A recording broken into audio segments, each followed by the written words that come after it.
Paul, welcome to your fourth appearance on Strategy Aaron.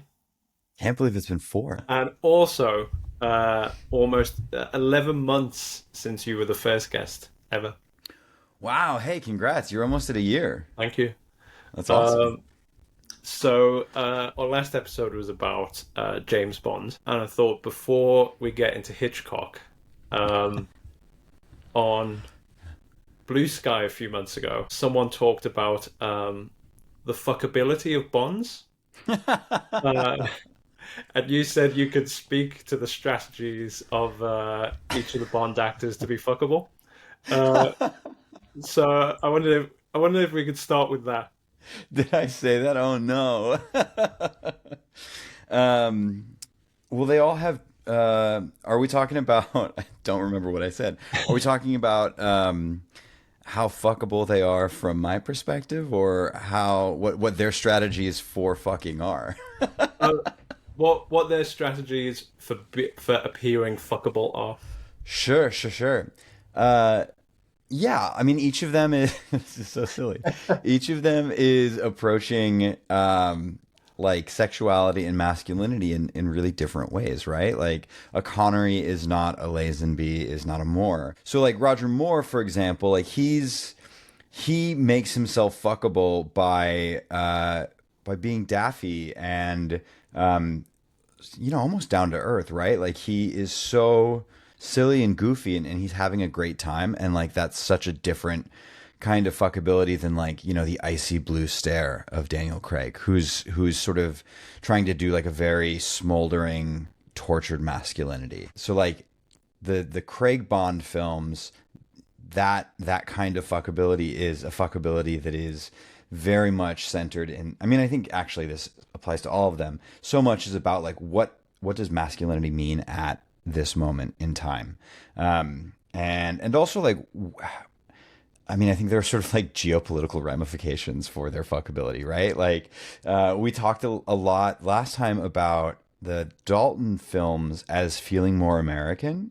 And there is this sort of like break where, and I think we're about to sort of get back to this actually with the Amazon acquisition of the franchise and sort of their creative control over it, is when Bond is played to a more American audience primarily than it is to a like British audience or an international audience. Like the tenets of it, the fuckability change. So like Dalton is much more action hero, right? Like he's so much more about like really a mid 1980s Americanized masculinity. He's not Rambo, right? Like that's sort of like the other end of the American spectrum, but he like Bond is getting that way, right? Like we're coming out of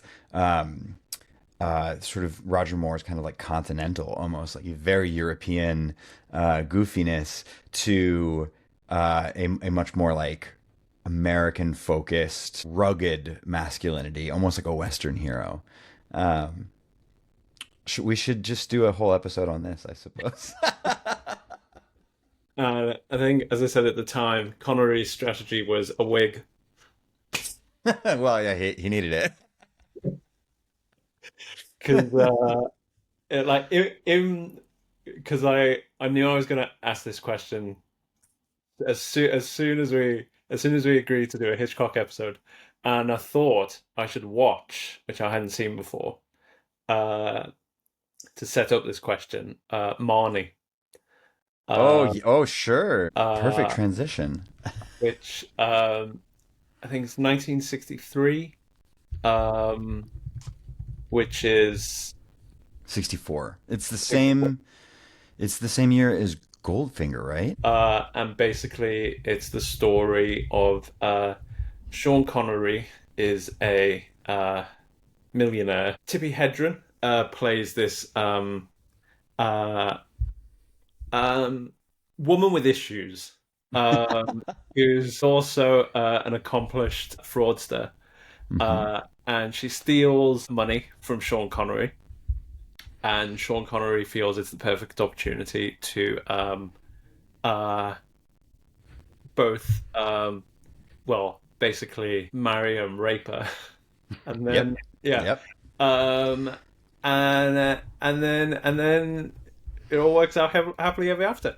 Uh, so I thought, so I watched that for the first time. I have to say it was a wild film and not one of my favorite Hitchcocks. No, there are defenders of Marnie out there. I am not one of them. Every time I revisit Marnie, um, I it gets ickier and ickier to me. There are there aren't that many movies I think where I watch and I'm like, oh, the sort of psychological narrative implications of this are too much for me to handle, and it's just yeah, it's icky to use sort of like the Gen Z terminology. It gives me the ick. I mean, it's a really interesting film from like a filmmaking perspective.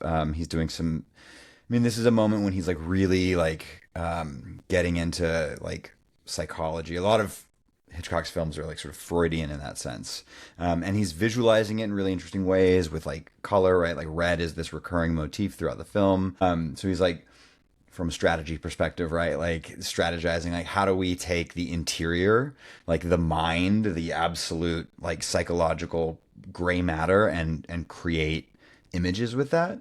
Um, but gosh, it's rough. It's a rough movie.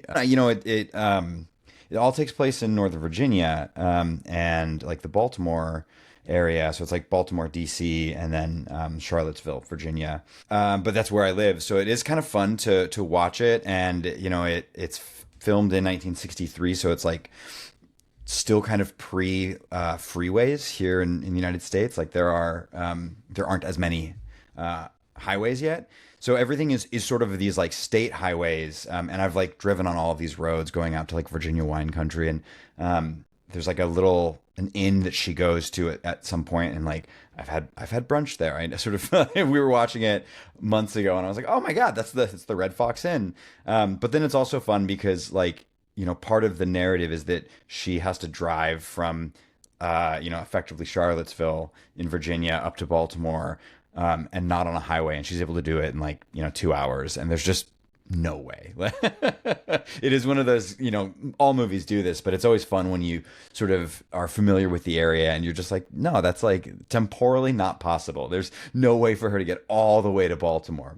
But I digress. I mean, the only thing I liked about it was the beginning, um, which I thought was very slickly filmed, like heist vibes. Uh, Yes. yeah, Yeah. I mean, there's some great, like the moment when so she's like, she's stealing things, right? She's sort of like a kleptomaniac. That's part of like the psychological, puzzle, the mystery that Hitch is, sort of examining. But there's that great moment where she is stealing money from Sean Connery, who has like employed her knowing that she is a fraudster, right? Like this kleptomaniac kind of figure. And it's so she's like after hours going to go to the safe at the publishers that they work at, because it's a publishing house that Sean Connery's character owns, and she realizes she's not the only person there. There's like a cleaner there, and it's this great. I mean, it's Hitchcock at his best in that way, where she has to pull her shoes off and walk on these like freshly mopped floors, and sort of hide in the shadows to not be seen by the janitor. And it's like it is one of those like classic Hitchcockian moments where you're like holding your breath and clutching your pearl, and you're rooting for her, like even though she's technically doing the wrong thing here, you're on her side, because Marnie is so psychologically complex. Nobody is like totally good. It is sort of amoral in that sense, and it's fantastic, but as a finished product, there are better ones out there. I mean, I found it to bring it back to Bond. I found it weird to watch in the sense of, well, there were many reasons why I found it weird to watch, but one of the reasons why I found it weird to watch is Sean Connery has physical phases. There's, Sure. there's the uh, there's James Bond. Hmm. There is James Bond with a mustache. There is uh, balding, wild-haired Connery of the 70s, Hmm. and then there's as Goldie Hawn puts it in First Wives Club, 300 years old but still a stud. Uh, Like Catherine Zeta-Jones in yeah, Entrapment or yeah, whatever. yeah. Um, Yeah, sure. so like it was weird watching uh, James Bond in another film because it was physically, Yeah. sartorially, he is James Bond, Yep. uh, but in a completely different film. It's yeah, I mean, yeah, it's 1964. It's the same year as Goldfinger, which is the third Bond film. So like, you know, Bond is at like the height of like the cultural zeitgeist. Part of the casting of Connery in the role, right, is to sort of capture that. There's actually a great interview with him on the set of Goldfinger, and it's available like if you have like the Blu-ray release of Goldfinger, but he talks about being in America and filming Marnie. So Marnie got filmed first. He's like sort of talking about as an actor why he wanted to do a film like Marnie because it gives him something else to do, and it's a much more like sort of complex role. And it is sort of like antithetical to Bond, who I mean his Bond also is not a good guy, right? Like there's a lot of really uh, there's some very valid feminist critiques of the Connery Bond. He does some really awful things. I mean, there's a I couple movies where he just slaps people around. I It's bad. I couldn't finish Thunderball Sure. uh, with the scene where basically he blackmails the masseuse into having sex with him, or he'll get her fired. It's one reason why I am so adamant that we watch old movies, even the ones that we sort of culturally are like, oh, this is reprehensible, is because it's a great view into like what the world was like. Like yes, they're fiction. Yes, these movies aren't like real, but the way that they talk about like gender and the rest of society are really revealing, and it becomes I think a really great way into sort of understanding like what was it like to be a woman in 1964. Well, like this was acceptable. Like this kind of behavior was not only acceptable in like private homes, right, but like is valorized in films like Marnie or Thunderball. Again, to bring it back to Hitchcock, and it's as we do, we'll go. It's going off my rough outline for this show, Love but it. um, I and you probably agree. While watching these Hitchcock films, it was an idea I thought was imagine how far we'd be advanced as a society if the Hays Code had never existed. Sure. Um, and I watched for the first time the original The Man Who Knew Too Much. Oh yeah. Um, and I rewatched the remake. And I was taken aback by and I think we've discussed it before with other old films, but basically there is a modernness to films of the late 20s and early Mm-hmm. 30s Yep. that seem way more modern now than do films of the 40s, 50s, early 60s. Yep. Because of the Hays Code Yep. and very sort of strict outline of what could be presented, how it can be presented, relations between men and women, and sort of everything like that. Yep. And so I was surprised in the original The Man Who Knew Too Much, the couple, the Lawrences, Mm-hmm. whose daughter has been kidnapped because they get drawn into this sort of sinister espionage plot. They are a equal couple. Mm-hmm. The wife is a skilled markswoman um, who has an equal part in the action, Yep. and one of the climaxes of the film is when one of the baddies is climbing along the roof to the daughter who's escaped, Mm-hmm. and the mother grabs the rifle from a policeman and it's a whole stay away from me, you bitch. Shoot, shoot Yeah, the villain off the roof. right. Um, in contrast to the remake, the 1954, 56. 56 remake of Yep. The Man Who Knew Too Much, where Doris Day is very good, but Hmm. basically is like she either sings or worries. That's the totality of her contribution to the action. Right. Yeah. I mean, she gets to scream at the Royal Albert Hall, right? Like, And so I thought like the way the Hays Code must have warped mm, people's expectations of gender roles and sort of everything like that. And how basically if the Hays Code had never existed, how would society have developed? I mean, a friend of mine said Hitchcock probably would have invented OnlyFans without the Hays Code. So, I'm more curious about how he would have done that. But okay, yeah. No, I mean, I think like you just said like the ways, thinking about the ways that like something like the Hays Code and so the Hays Code's like this.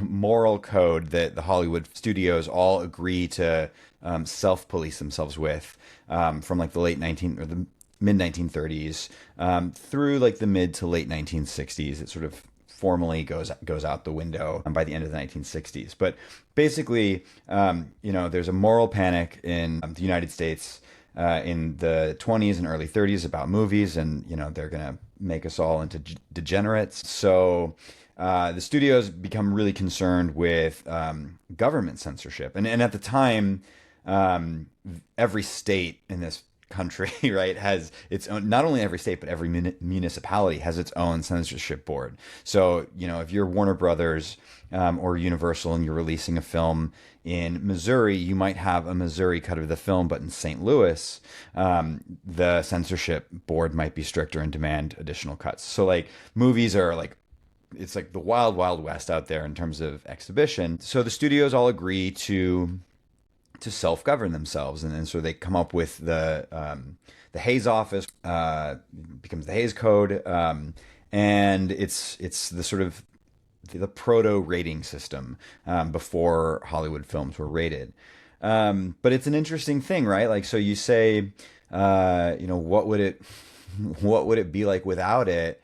And it seems like maybe we warped our collective understanding of things like gender roles because of these movies. And I do think that like we are living in a little bit of a hangover still of something like the Hays Code. And to be clear, like every government has its own sort of censorship situation. In America, the Motion Picture Association of America is the sort of censorship board. We don't have a like purely governmental censorship board because of the Hays Office. But like in this country right now, we are dealing with this sort of what if, like, why can't we go back to the 1950s? Let's make America great. As it was in this moment, but that moment never existed in real life. It existed in Doris Day movies.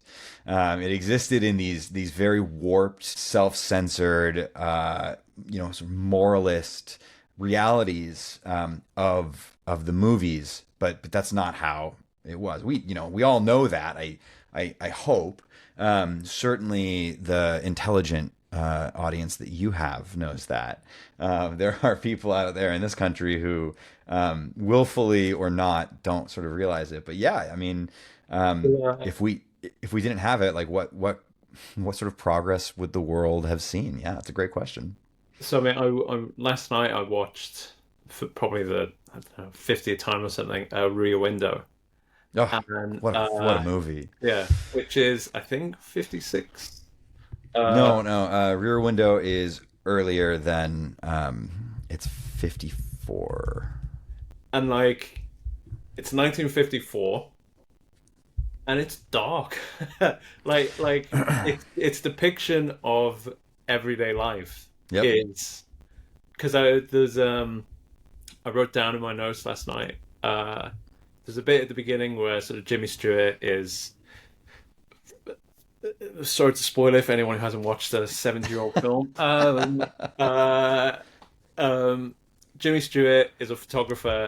He's broken his leg, stuck in his apartment in a cast, in a wheelchair, and he has nothing really to do except look out his window. And so at the beginning, so he's just looking out, and he's got his various neighbors across the way, and his nurse, played by Thelma Ritter, comes in, um, and she sort of says something like, we've become a race of peeping toms, uh, and everyone should get out and look into their own house sometime. And I sort of wrote down about how weirdly relevant that is Yeah. now. But it's like it's depiction of like life is like everyone's kind of atomized, everyone's cut off from each other, all Yep. their lives are quite humdrum, and so it's not this Doris Day like let's get back to Hmm. the 1950s. Like we've got that 1950s in Rear Window.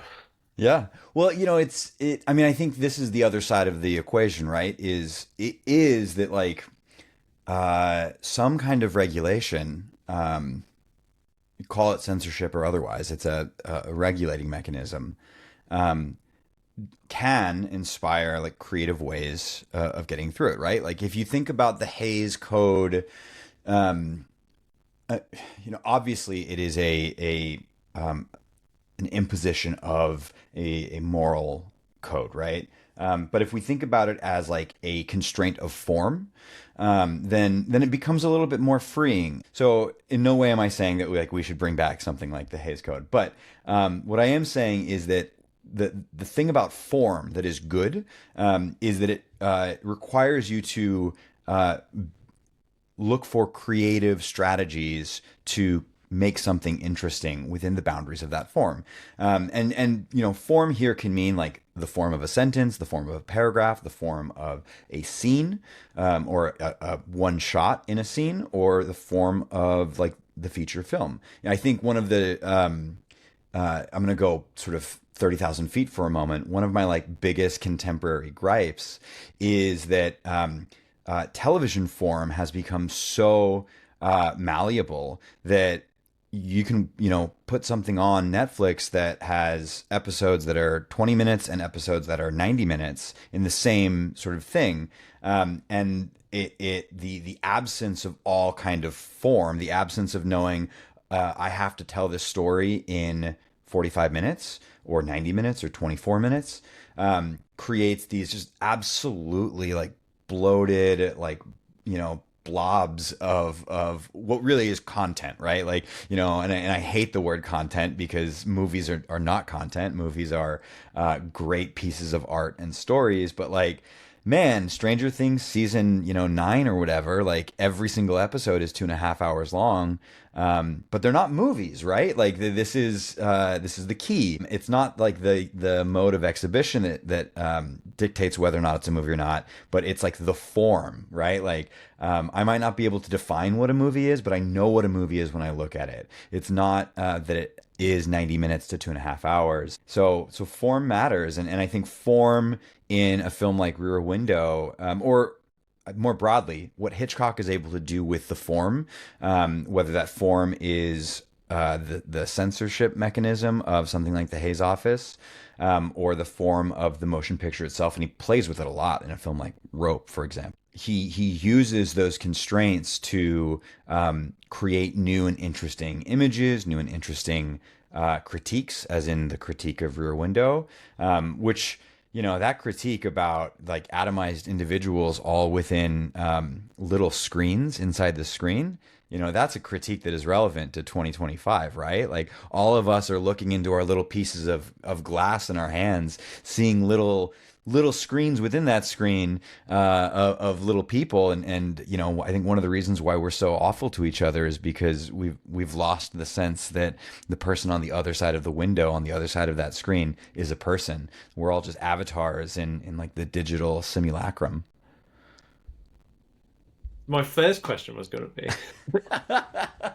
uh, Sorry, I went long on that. so did I. Uh, so as with the Bond episode, I thought I would ask, how did you first come to Hitchcock? Oh man, I came to Hitchcock early. So I was a movie nerd. On summer break as like an elementary school student in second, third grade or something. I would stay inside when I could and watch. AMC was a movie channel here that in the early '90s did not have commercials. It was very, very similar to like TCM now, where movies would be played uncut, unedited for time, unedited for content, no commercial breaks, often in widescreen, which was really rare in the early '90s. So AMC used to do every summer like a Hitchcock fest, and I've had like nostalgic moments where I've gone back and looked like found like the little like interstitials that they ran between movies. But so like I would just like watch one and just be like, well, that was so much fun. I'm gonna stay inside and watch the next one. So Hitchcock really early on became one of those like markers for me of like of knowing. And again, I'm like 9 or 10 in this situation, where you're sort of just like starting to figure out like what is like the constellation of names and movies look like? Who are the people that are important?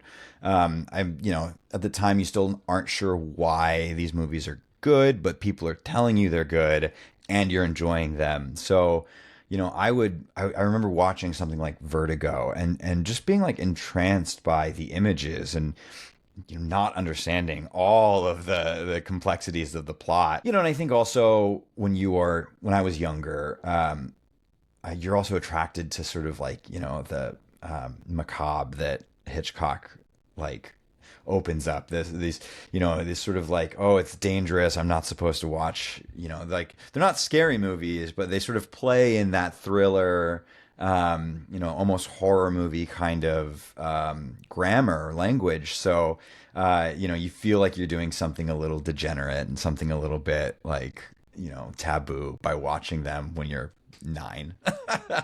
So that's how I got into him. Well, because I was scratching my brain for like, how did I come to it? And it occurred to me that, like, I think the earliest things that I consumed Hmm. was comedy, Sure. um, like sketch shows, sitcoms. That when I was from like really, really young, because my mum and family love comedy. Hmm. So, there's do you know Jennifer Saunders? Oh, Yeah. you're asking a gay man if he knows Jennifer Saunders. So, have you ever seen French and Saunders? Oh, the movie Yeah, yeah, skits they do are yeah. second to none, like top tier. So French and Saunders was my intro to a lot of films because I would Sure. see the parodies. Yep. And so it occurred to me that like, um, I guess through most of my childhood, I was saturated by parodies of Hitchcock. Yeah. Um, and sort of I compiled a list of like The Simpsons full of parodies of Hitchcock. Yep. The sort of Maggie and Psycho. Uh-huh. Um, the Red sort of paint swirling down the yeah, drain. yeah, Yeah. yeah. Uh, Bart and Ned Flanders and Rear Window. Mm-hmm. When he thinks Ned's killed Maud. Um, One of the best episodes of television, I think. and even with like a little cameo from Jimmy Stewart's character. Yeah. And then also there was a little clip with uh, young Marge being chased by the plane in North by Northwest. Marge's Fear of Flying, right? Yeah. Yeah. So I realized that, and then I was telling you this the other day. There was a great sketch show called Big Train Hmm. in Britain, BBC sketch show, and it was sort of the launch of the careers of a lot of actors. So like Simon Pegg of Shaun of the Dead and Hoffa, Hmm. something like that. Um, and they did two great Hitchcock parodies. One I told you about the other day of it was a Rebecca parody, and Hmm. so the Joan Fontaine character comes to the but by so Rebecca again for those who haven't seen a 90-year-old film um, is the story of a young woman who meets this dashing aristocrat who she marries in a whirlwind romance. Um, and she discovers that actually he's a widower, and his fabulous, sexy, witty, intelligent, gregarious, charming, charismatic Mm-hmm. dead wife, um, sort of, has dominated everyone's lives in his life, and especially her old maid, Mrs. Danvers. Mm-hmm. And Mrs. Danvers makes Joan Fontaine's life hell, Mm-hmm. until a sort of fiery conclusion. And there's a famous scene where Mrs. Danvers encourages Joan Fontaine to hold a ball, a fancy dress ball, and she dresses in the same costume as Rebecca once dressed in at a costume ball, and there's a big portrait at the top of the stairs. So Big Train did a sketch where it was Joan Fontaine character stands at the top of the stairs in a sombrero, a poncho, and sort of big Mexican mustache, and sort of the Laurence Olivier character turns around and is shocked. And goes, "You're not supposed to know my wife was a Mexican bandito." And then it cuts to the portrait, and it's Rebecca in a sombrero and a poncho, a big mustache. Um, and then another one they did was the working class, Mm-hmm. and it was sort of the birds, uh, Mm. and sort of the Tippy Hedron character just sitting on a bench, smoking a cigarette, and she looks over, and on a kid's climbing frame is a man in work overalls and a flat cap.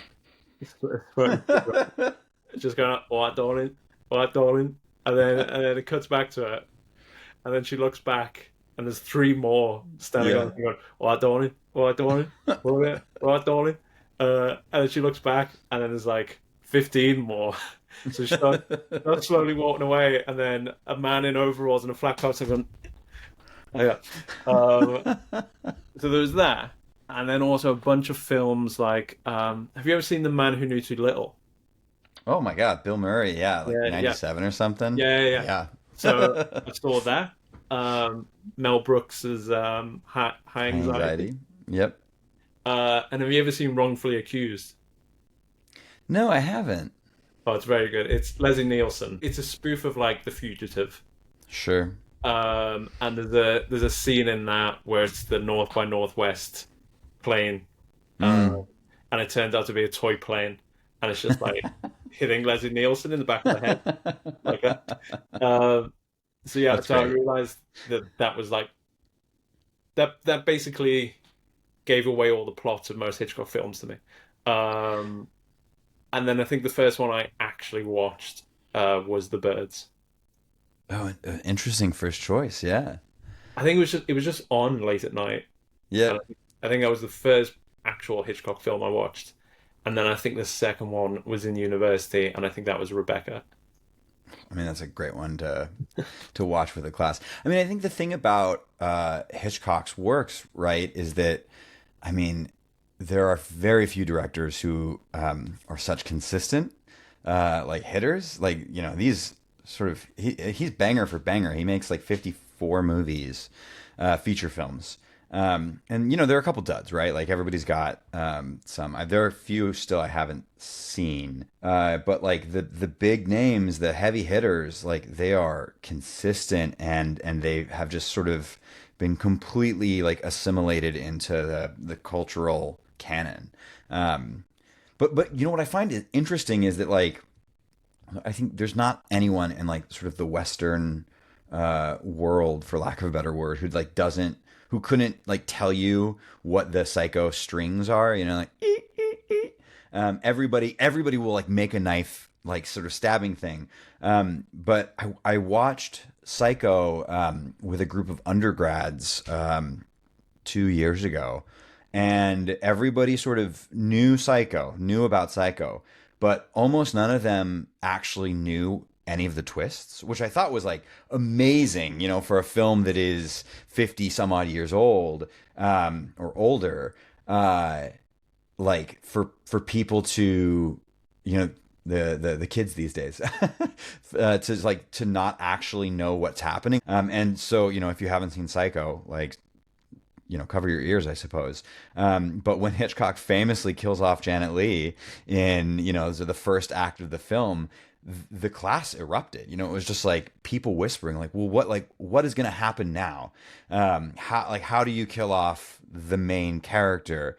And then, and this is what, I mean, Hitchcock does so brilliantly in a film like Psycho. He switches your allegiance to Norman Bates. And so then you spend the next 40 minutes of the film like rooting for Norman Bates, because he's not the bad guy. He's a weirdo for sure. But like, Mother has killed everyone. And then he, gets you again. And like the gasps, I think it's so much fun to experience movies with people who have never seen them before, but in particular students who are interested in film, but who have not seen some of these, like, real big ones, who think they know what's going to happen. And then when they don't, it's like such a delight. But I mean, that's the Hitchcock like magic, right? Like on that point, last year I went to see Rear Window at the BFI, Mm. and one of the separate but related point. When I was watching Rear Window a few weeks ago, I'd watched it just after I watched Blackmail, one of the Hmm. original Hitchcocks. I kind of had a thought of, unlike like many other directors, did his experience making silent films make him able to make these little silent dramas in Rear Window? There were probably very few, if any, contemporary directors in the 50s who had that experience stretching back to like the start of cinema, of the late 20s. And certainly, yeah, there are a handful of directors who are his contemporaries who made silent film and make successfully make the transition to sound. But you are right. There are very few who have the cultural cachet that he does in the 50s and 60s to do that work. So yeah, I mean, it's a really small club. Uh, one of the silent dramas in Rear Window is Hmm. Miss Lonely Hearts. Oh, Uh, I sob. I like she breaks my heart. It's brilliant. Go uh, on. and so Miss Lonely Hearts is this, again, another neighbor of Jimmy Stewart's character who uh, lives alone in her apartment. She's desperate for love. And there's a particular scene where she acts out a date with an imaginary, lover. And so, she sets the table. She, pulls out the chair for him. She receives a kiss on the Hmm. cheek. Uh, and sort of Jimmy Stewart's across the way, sort of watching this, and is like sort of bemused. And then she sort of sits down and she pours wine for the both of them, and she raises Hmm. a toast. Uh, and then she just starts breaking down crying. So I was watching it in the BFI, and it was a big audience. It was packed house as well. And what you were just saying about people who haven't seen these big hitters, Yeah. people were laughing Mm. at the as she was acting out the date. Hmm. And in my head, I was thinking, like, you're laughing? She's having a mental breakdown and you're laughing? And then, the cinema was deathly silence when she broke down.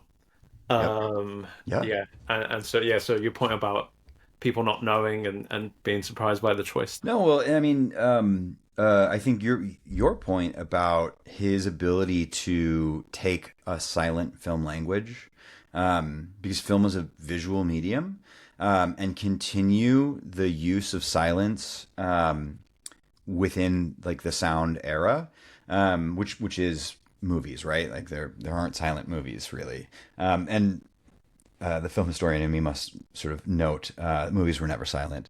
We call it silent movies, but were accompanied by something: music, sound effects, somebody talking.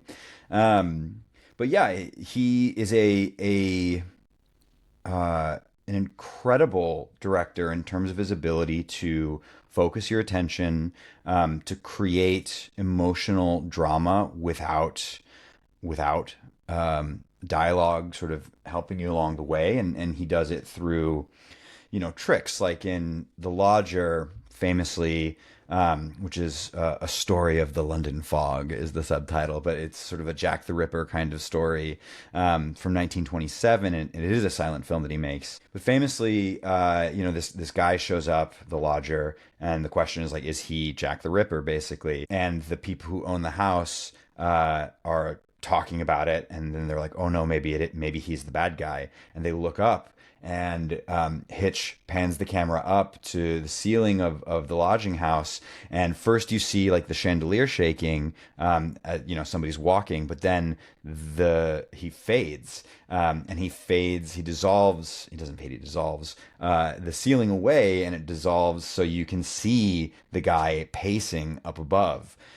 So he like full of these like visual tricks, whether they're like an optical effect like this dissolve, or just the way that he, in something like Rear Window, creates a vignette and allows somebody to use their body and an audience to understand context to really like up the ante and take a situation that, again, you say Jimmy Stewart's character is watching Miss Lonely Hearts, and he's kind of bemused. So he's like the audience at the BFI, like, well, this is silly, like this daffy kind of woman having a date by herself, and then she breaks down, and then you find out later in the film, right, that she's doing it because she's trying to get up the courage to go across the street on her own, and sit at a restaurant, and it's breathtaking filmmaking. I mean, he's the master, right? They call him the master of suspense.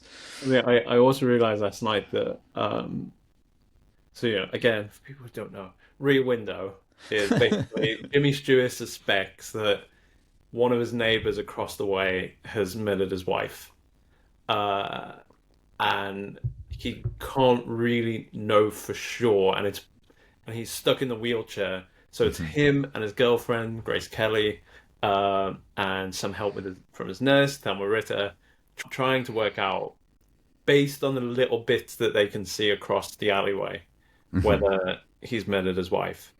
Um, and it always gives me goosebumps when the bit where she's murdered, where you hear this, he's just looking around, and you hear the scream and the smash, and then silence.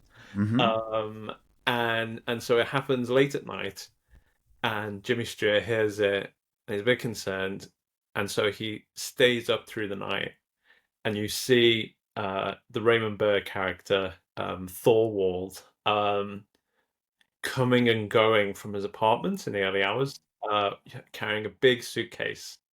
Um, and what occurred to me watching it last night is the way Hitchcock layers other stories, other scenes on top of that scene to make it realistic. So like, as like Thorwald is, the main story, but as he's leaving his apartment, um the composer has come home drunk and Yep. passes out in his chair.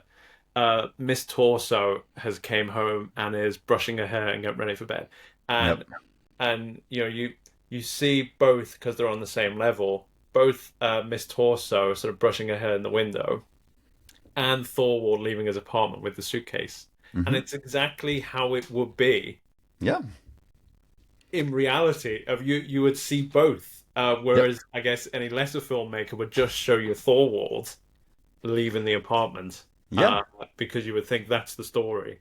Yep. But Hitchcock layers it with these other scenes to make it feel more textured. Yeah. I mean, it's part of it is, I mean, part of it is strategic too, right? Is like these little scenes not only make it more realistic, but they are sort of distractions for the audience. And so, because you're not following the main action, you have these moments where you start thinking about something else, and it makes it harder to follow Thorwald, which is what you're supposed to do because it's a mystery. Did this guy kill his wife? And so there's this like strategic sense of, giving you a little bit extra.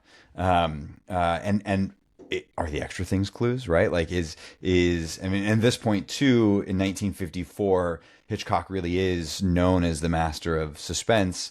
So, the audience is also trained to look for clues. And so by giving us these little extra moments, you are, as a first time viewer, wondering if any of this stuff is a clue. So for someone like you or me, we've seen the film dozens of times, if not more.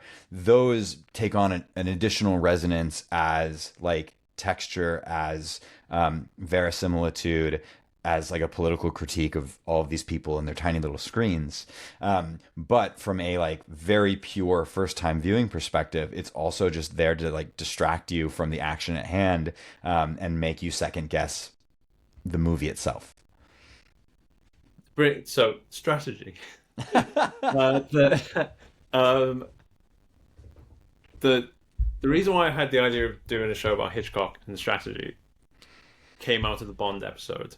Mm-hmm. And basically, on the Bond episode, we talked about how strategy in Bond is kind of formulaic, in the sense of, if we say strategy exists on a spectrum, one end is sort of careful long-term planning, the other end is sort of instinctive tactical action. The villains are always the ones who sort of come up with the meticulous, fiendish plan, and then Bond draws on his experience and his skill to foil the plan. And so that's the formula of every sort of Bond adventure. Sure. And then I was thinking about how in Hitchcock's more strategically interesting because the heroes and heroines are not secret agents or professional criminals. The ordinary people who found themselves caught up in something sinister. Yep. And they've got no experience to guide them. And they need to sort of quickly adapt to these terrifying circumstances and improvise. And the flip side is that they're also unknown quantities to the villains. Like in Bond, the villains know James Bond, and in a film or a novel like From Russia with Love, the villains can game what they think James Bond will do and incorporate it into the plan. Whereas a villain like James Mason in North by Northwest has no idea who Cary Grant is, right? Or thinks he does, but like it's impossible for the villain to game the way, say, a Blofeld can. Sure. So that's why this is where the idea of Hitchcock and strategy first came to me. Well, North by Northwest is sort of the perfect movie to go from Bond to Hitchcock, because North by Northwest is the greatest James Bond film that isn't a James Bond film. But you're totally right. So the story of North by Northwest is Cary Grant is like an ad executive in Manhattan, and he's at the wrong place at the wrong time, and he gets picked up by this sort of like international villain, James Mason, in some like Cold War shenanigans. And then he goes on like a cross country trip via he goes north by Northwest Airlines. That's the title.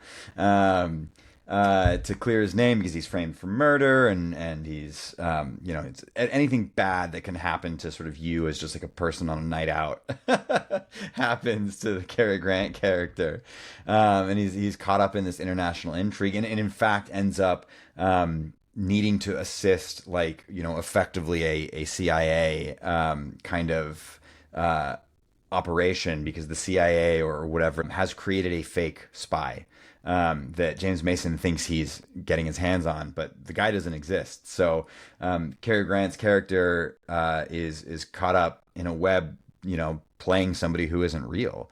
But he's got to figure it out. He's got to foil it, and the government ends up needing him. The American government ends up needing him to help them out, because he's created sort of the perfect conditions for them to finally get the bad guy. And just a great like white knuckle movie. It's so much fun. It's funny. It's sexy. It's dangerous. But it is like narratively, it's this ordinary guy who is constantly having to adapt to new situations. Like what would you do if you got framed for murder and then your picture was on the cover of the New York Times? Like how do you clear your name from that? Not only that, but because I watched it back recently, and I also realized I think it's edged out. Rear Window is my favorite Hitchcock. Totally valid. Totally valid. So it occurred to me doing this rewatch that there are a lot of similarities between Hitchcock and Charles Dickens, and Okay. one of them is like this perpetual fear of like sliding into the underworld, like the Mm-hmm. criminal underworld, and like that you think you have like a nice, stable, normal social life. You have a good life, you have a good job, Mm-hmm. and then next thing you know, like actually the criminal underworld is actually just on the other side of a very thin veneer. Yeah. You can fall down into poverty, into Mm-hmm. lawlessness, um, and it's like Cary Grant in North by Northwest, but also in a lot of other films, Hitchcock films. It's like a helplessness of like Mm-hmm. Mm-hmm. there's nothing Cary Grant can point to either A, prove his real identity to the villains, Mm-hmm. or prove to the authorities that he's telling the truth, that he was abducted, and also that he didn't murder a UN diplomat. And there's nothing for him to point to, and it's like the terror of like all certainties have gone, Yeah. and Well, nothing you say makes sense to whoever you're saying it to, and it's just like just terror. it's so many thoughts.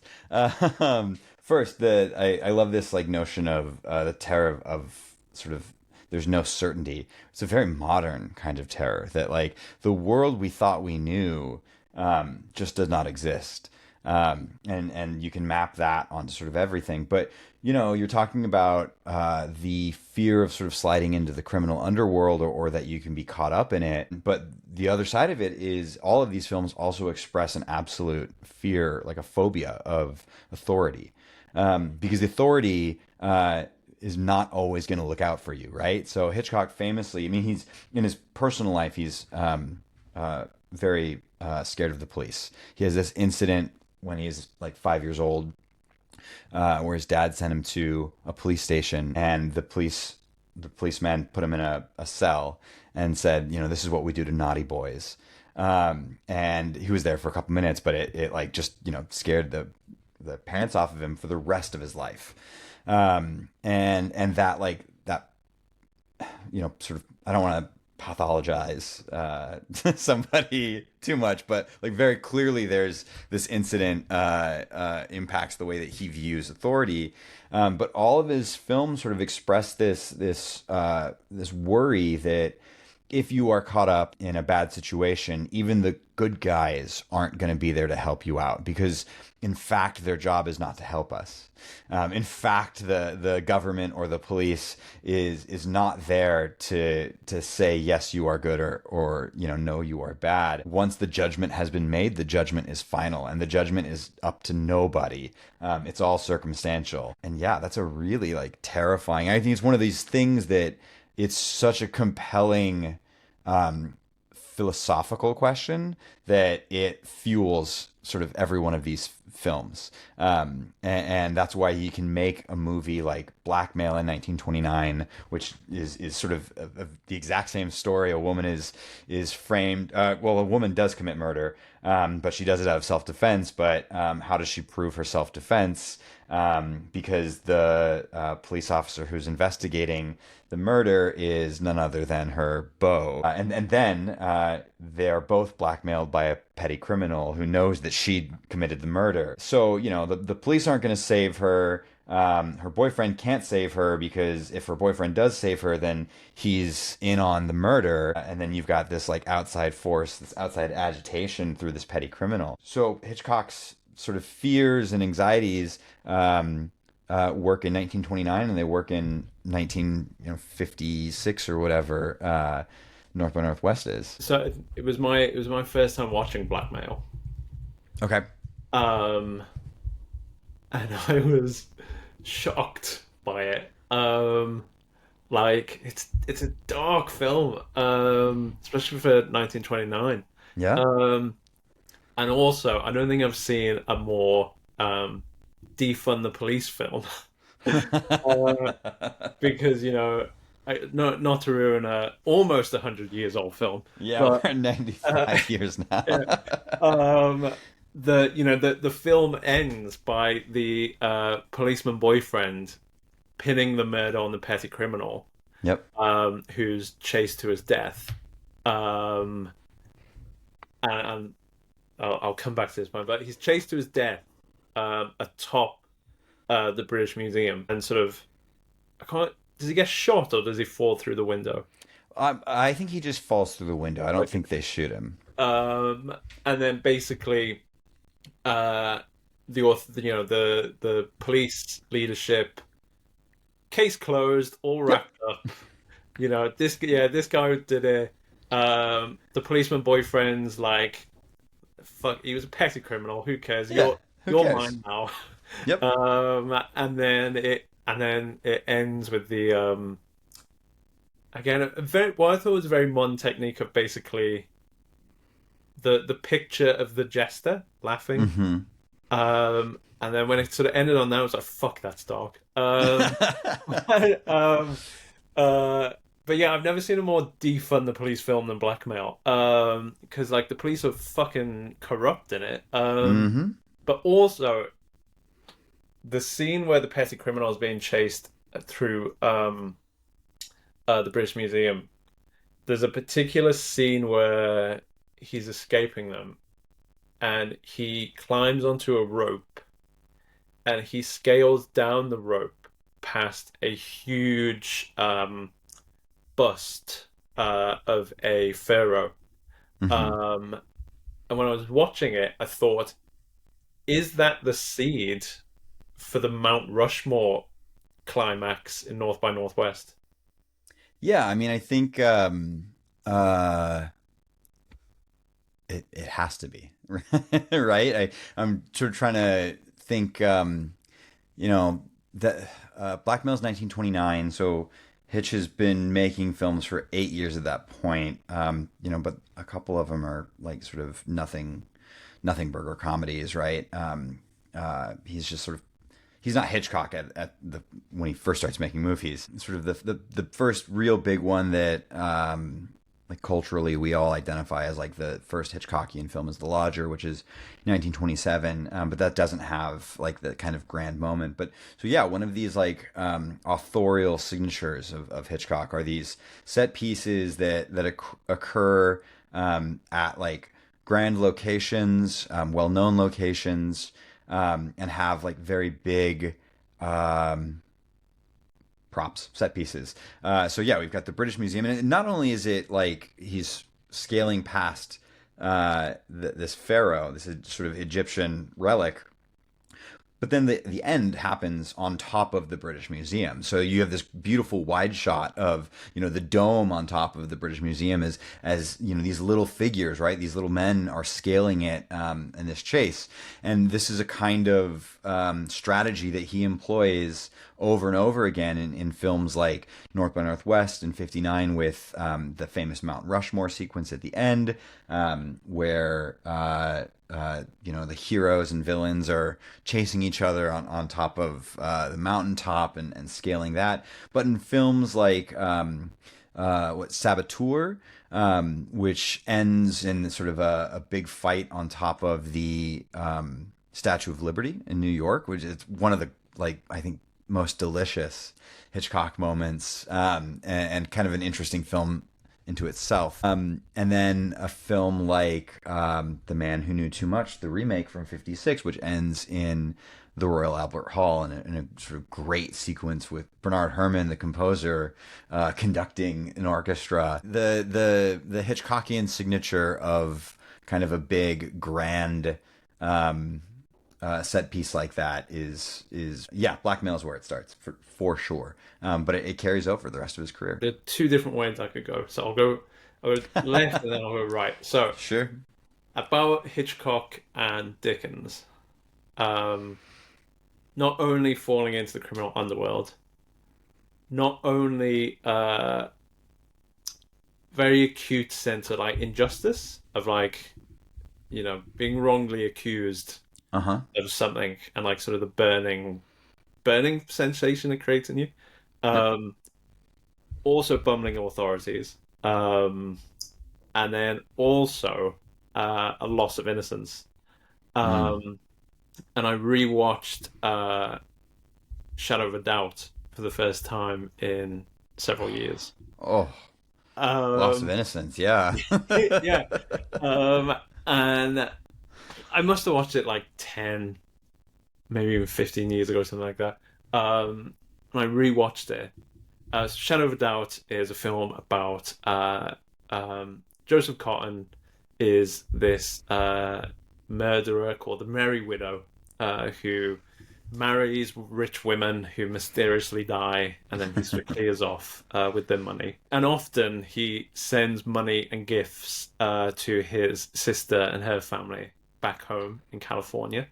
And he's very close to his niece, Charlie, who has the same name as Hmm. him.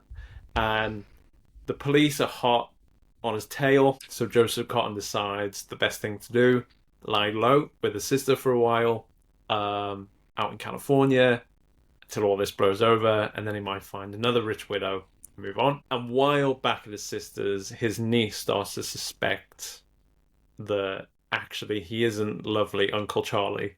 Hmm. He's actually quite an evil guy. And there's a particular scene where she's basically rumbled him, and he pulls her into this dive bar in what is an otherwise pristine, lovely town, all American town, where picket fences, everyone knows each other, everyone Right. helps each other, and yet somehow there's this seedy little dive bar, and he yanks his niece into it to like basically say wise up, Hmm. and let me get away with it, because you don't want to break your mother's heart. And it actually physically hurt me when he yanked her in, and just that loss of innocence of like, wow, that's tough. Shadow of a Doubt is, one of his darkest films. I think for those reasons, it's not one of the films where there's like a lot of sort of actual violence, but there are these little moments of violence. I mean, don't get me wrong. There are, when Charlie, the niece, gets sort of mysteriously locked in the garage as the car is running. That's pretty violent. But it's not like Psycho where or the birds or something. Some scholars, and I'm being a bad historian because I don't remember the name. But there's some guys who have written about this is the moment where Hitchcock really understands America, and that like if maybe this is the most sort of American film that somebody like Hitch can make, because it is the one that is sort of speaks the truest to what we're identifying at the beginning of the episode, where there is this veneer of respectability and morality to everything that happens in mid-century America. This idea that we all have white picket fences and we're all in love with each other, and then the reality is this very dark, criminal, animalistic kind of horror that exists. And it exists just below the surface in people that in your Uncle Charlie, who you love and adore, and who is so kind to you. But in fact, he is the worst kind of person possible. Great movie. Go if you're listening, go watch Shadow of a Doubt tonight. To bring it back to strategy, Yeah. so as I said, the original kernel for this idea was like uncertainty. The heroes or the heroines get drawn into something they don't understand. They have to sort of react, and usually somehow they've got to foil a plot that they don't understand, and they are the reactor of whatever, and that's pretty much arguably every film. Hmm. And I actually did a list of like, You make a uh, spreadsheet. yeah, like Ivan Novello in The Lodger, Hmm. Robert Donat in 39 Steps. Um, Not only great movie, but like Robert Donat fit. Oh, oh, yeah. Uh, and again, another side point. I do one thing I like about Hitchcock, not so much the rape side, but the extent to which many films, sort of reek of sex. Oh, there. Yeah. Um, Yeah. and like, because I started watching The Lodger for the first time, and what is it that's in Lights, like Blonde Beauties or something like that? Oh, yeah. It's something like that. Yeah, and the particular one I was watching it with, it had like music accompaniment, and the Hmm. music was like sleazy burlesque. Each time that there was a flash, Uh-huh. um, and then in the 39 Steps, the scene opens where Robert Donat is a guy called Richard Hannay who finds himself drawn into another sinister international espionage plot, and he's at a Hmm. music hall, which is one of my favorite scenes in Hitchcock for how real it is. Yeah. Because I love like the heckling, Yeah. and the sort of the a guy is introduced called Mr. Memory who Hmm. knows everything there is to know. And someone shouts, "Where's my old man been since Saturday?" Um, and then there's like a scuffle, a shot's fired, everyone runs out, and then a mysterious, beautiful woman called Annabella approaches Robert Donat and says, "Can I come home with you?" Hmm. And Robert Donat gives her a look of like, "Yeah, we can," and Yeah. it's like, "Yeah, I know what this is. Yeah, sure, come with me." Yeah. And then it turns out, it's a sinister, it's part of a sinister espionage plot. Um, so yeah, so he's fit. And yeah, Yeah. He's um, very handsome. No, but all these movies, not to sidetrack us too much, but again, strategically, right? Like Hitchcock, the filmmaker, not within the narratives, but Hitchcock is intentionally using sex, to make these films interesting, whether visually, whether you or I are watching and going, oh, I would like to see Robert Don have some more. Please put him on screen. Or Grace Kelly, who's just like so beautiful in Rear Window. or When and it's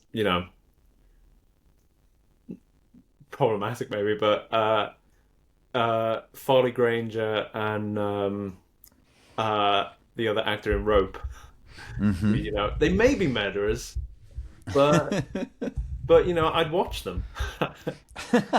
Not commit murder, but like, it's hot. Like, Yeah, it's Farley Granger and John Dahl. Uh, I'd watch. because I saw that several months ago in the BFI as well, uh, Oh, and what a blast! because it historically it's never really been one of my favorite Hitchcocks. Because Sure, I think the first time I found it, watched it, I f- I found it creepy.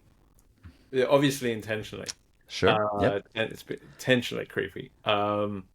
And then the second time I watched it, I appreciated how queer it was, uh, yeah. which I hadn't really the first time. Well, I do think like as queer viewers too, we often see queer villains, and it's playing in a very much a queer villain um, sandbox. I think often we have like sort of initial reactions that are like, this is no, like there are good queer people out there. We're not all murderers. Um, and then upon revisit, you're like, okay, actually, there is something more going on here. It's not demonizing us, but I digress. So it's saying in most films, it's the hero gets caught up, doesn't really know what's going on, and whether it's 39 Steps, whether it's the lady vanishes, Joan Fontaine in Rebecca and Suspicion, Ingrid Bergman in Notorious, Robert Mm-hmm. Cummings in Saboteur, Jimmy Stewart in Rope, Vertigo, Cary Grant, North by Northwest. And then I thought an exception, and an interesting exception, um, in Rear Window, it's the villain who doesn't know that he Mm, is the pawn of the hero. Um, yeah, because that's great. he is oblivious that his plot is being foiled, and actually, it's Jimmy Stewart who is strategizing and not quite a puppet master, but he's the one who's putting things in place to Yep, foil this murder. yep. Uh, and so I thought that was an interesting switch. That's fantastic. That's a great thing to notice. Yeah, you're totally right. I mean, I think thinking again about the kind of chart that we've created of the polarities of like careful planning and instinctive action in terms of like the strategic poles. Um, Stewart begins the film sort of jumping into instinctive action because he hears it happening. He hears the murder, and then he is like, "Oh, I need to figure this out." But then, as the film goes on, and he gets more and more information and sort of obsessed and paranoid about what's going on, he becomes a careful planner. But it requires the instinctive action of the girlfriend, of Grace Kelly's character, to get into the apartment because and all of the careful planning that Jimmy Stewart's character can do is sort of worthless because he is immobile. He's stuck inside his apartment at his rear window. So it spans that kind of chart. Have you seen Andor? I have not finished it. I'm in the middle of season 2. Okay, so I saw a clip of Stellan Skarsgård talking about his character Luthen, Hmm. um, who's this sort of resistance mastermind, very ruthless, um, resistance mastermind who kind of lives two lives. Um, and basically, in this clip, Stellan Skarsgård said that the hard decisions that the characters make are in the script, and it's the job of the actor to show the residual traces of those decisions, uh, like in the physicality. Um, and that made me think about, for want of another phrase, the strategies of the principal actors who play the roles. Sure. Because this came home to me when I was watching Rope at the BFI, Hmm. and obviously it's like the archetypal Jimmy Stewart image, but like more than any other, the intense fear that his character has, Yep. putting himself in the room with two people who he realizes are murderers. And murderers because of what he's taught them, Yeah, right? Like yeah, the implication that as a like philosopher, he has created these monsters, and that like somehow not only is his life and everyone else's life around in sort of danger in the immediate moment, but that the murder that they've committed, and it's these two sort of queer coded guys. It's based on a real case.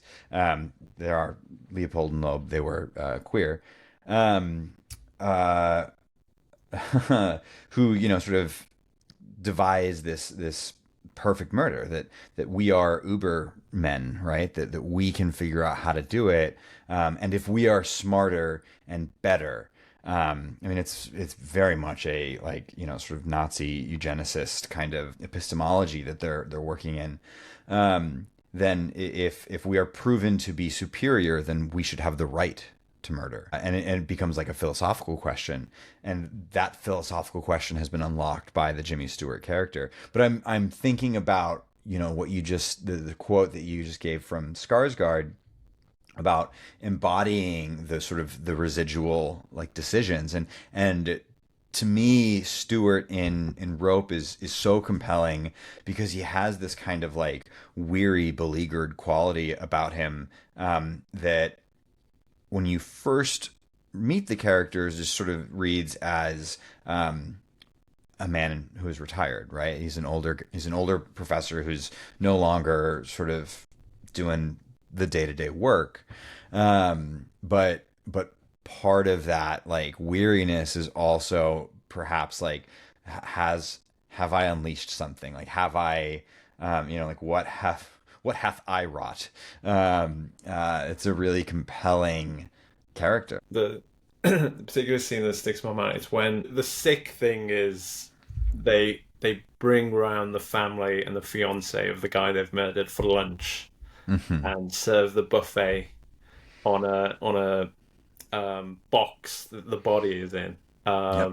And Jimmy Stewart realized what's happened, and then when all the guests leave to go and find, because they're all worried about, the guy they've murdered, Jimmy Stewart comes back to rumble them. And I think there's a particular scene where he's sitting in a chair seat, Hmm. and John Dole, I think, is standing right by him, and he's pretty sure that he's got a gun in his pocket. Hmm. And there's a particular where you can see the nerves in Mm. Jimmy Stewart's face. You can see the tension, like the physicality of what he's feeling Yeah. inside. That this could easily end with me getting killed as well, because Sure. no one else knows I'm here. And the way he has to try and maneuver through that scene and try and change the balance of power Yeah. with the two murderers. But it also made me think, like, because I was reading a bit about North by Northwest, Hmm. and apparently, like back in like the early development, apparently Jimmy Stewart was going to play the Cary Grant character, Right. and it was going to be like a traveling salesman, Mm. um, who would get caught up, and then it later got turned into an ad executive, and then that from that led to Cary Grant, and so that's why I was thinking about this. The again the quote unquote strategies of the principal actors and why one over the other, and Mm. what did they show in their physicality and their acting. And from a like casting perspective, like what is the strategic choice of casting Jimmy Stewart in a role in Rope, versus making that clear choice between someone like Stewart, who's a long time, sort of stalwart of Hitchcock's work, right? Like he's made, I think, three movies back to back with Hitchcock before North by Northwest, before Hitch makes the change to Cary Grant as his like leading man, which is an interesting sort of thing. Like there's you have to make this choice, who's going to best physically embody the idea of what we're going for. It's not just like who's the best actor, right? Because both of these are incredible actors. Like Jimmy Stewart, is sort of one of the greats because of these moments like you just mentioned with his nerves firing. But so is Cary Grant, who's got just like delicious charm and comedic skills, and is very sensual. So you have to make a strategic choice. What is the kind of movie that I want to make? Who is the right person to be in it? I mean, I was sort of thinking like, because when I saw about Jimmy Stewart, North by Northwest, I was sort of thinking, what would Rear Window be like with Cary Grant? Right, right. Uh, and then also like Joan Fontaine versus Ingrid Bergman versus Grace Kelly. And what would Notorious look like with Joan Fontaine? Sure. Or what would Suspicion look like with Ingrid Bergman? Although I guess Yeah. technically you've already got Gaslight, so you know.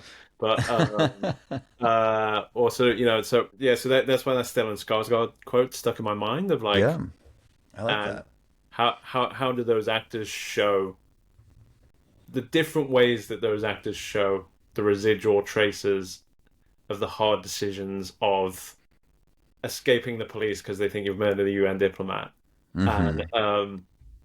what does Jimmy Stewart's face look like in that compared to Cary Grant's? And how does Yeah. their behavior change, you know, on board a train, racing towards Chicago, versus Cary Grant?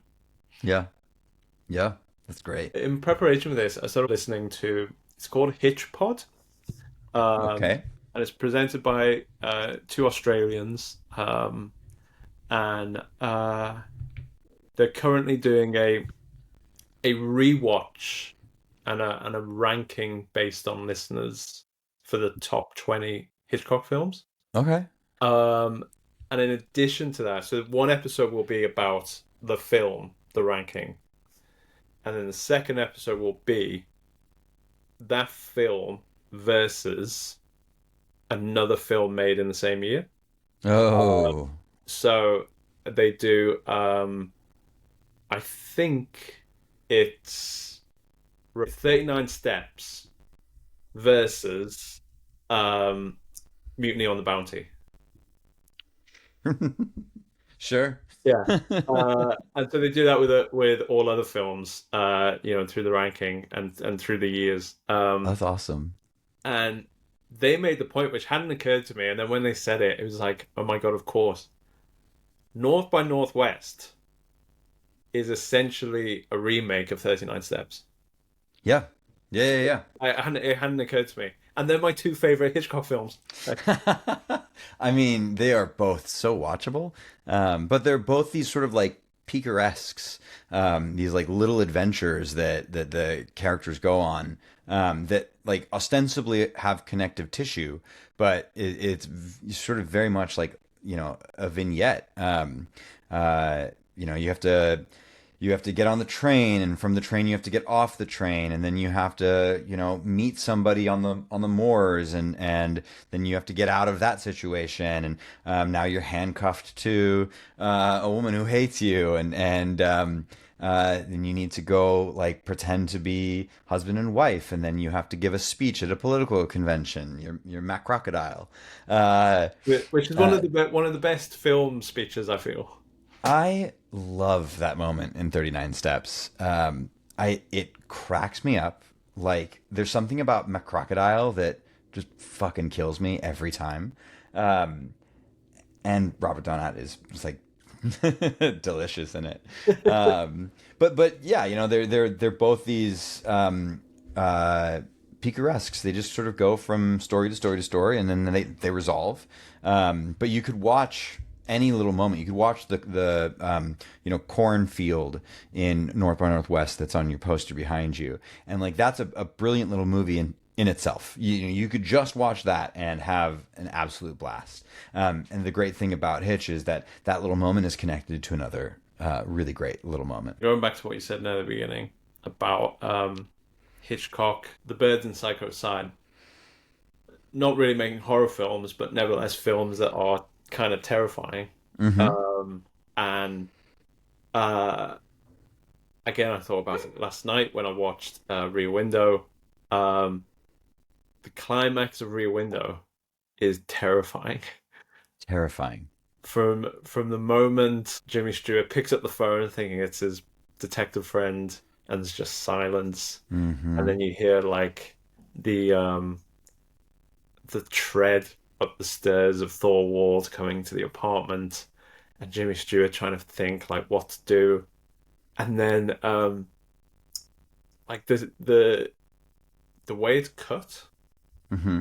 when Thorwald is trying to push him out the window, Mm-hmm. it it's scared, like it's visceral, Yeah. like it's not like um play acting. It's he really is trying to he's grabbing him and trying to Yeah. push him out this window, and Yeah. you again on Jimmy Stewart's face you can see the terror of Yeah. like you are about to be pushed to your death, and like there's no handy way to get saved at the bottom that you know. I think what is, maybe to sort of wrap it up with strategy, is that one of the sort of great things that Hitch is doing throughout his films is strategically employing different sort of like generic expectations, different ideas of what a genre should be, at various points throughout films. So you're constantly on your toes in a lot of his films.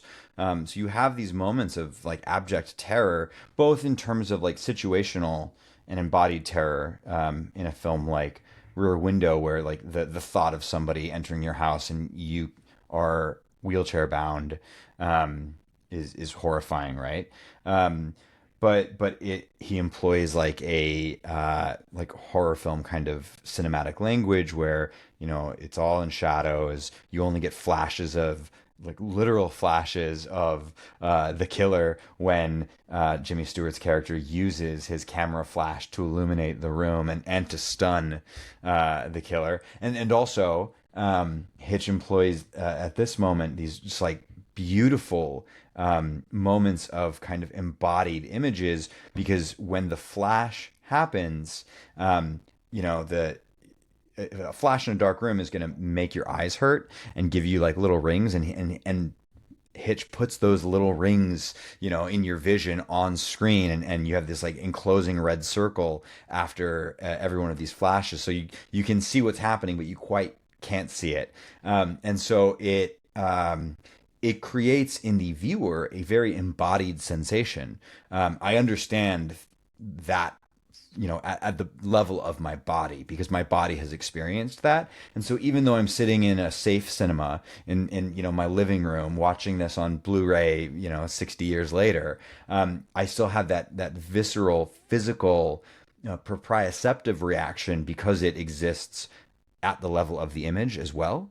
And so he's operating on sort of multiple different levels at all times. And as a viewer, they reward you over and over again, because you can pick up on little different bits or watch it in a different kind of way, and they sort of never get tiring. And I think he does that in two other bits in the film as well, which Mm-hmm. is, and again, last night it was like, ooh, it's like uh, for most of the film, we don't know if Thorwald has murdered his wife or hasn't murdered his wife. Yep. As far as Jimmy Stewart's detective friend goes, he hasn't murdered his wife.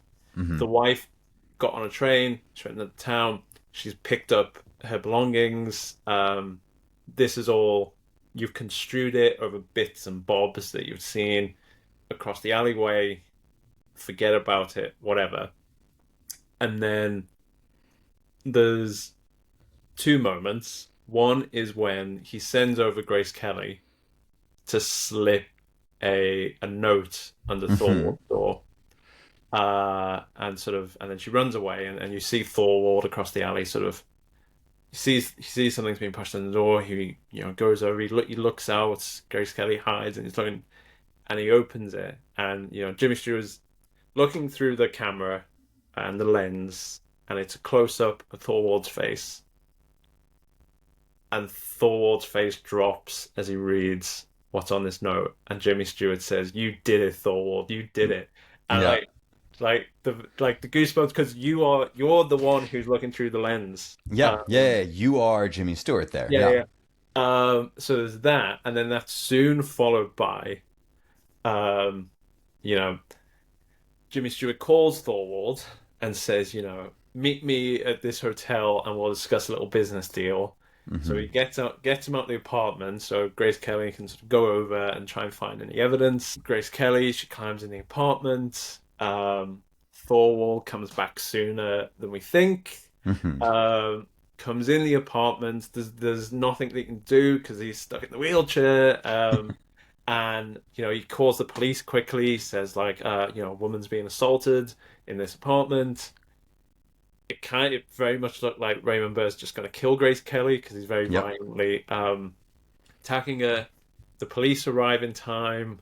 Um, you know, again, it's a silent drama. You can't hear anything, but Raymond Yep. Burr seems to be saying, "This woman has broken into my apartment. I have no idea who she is."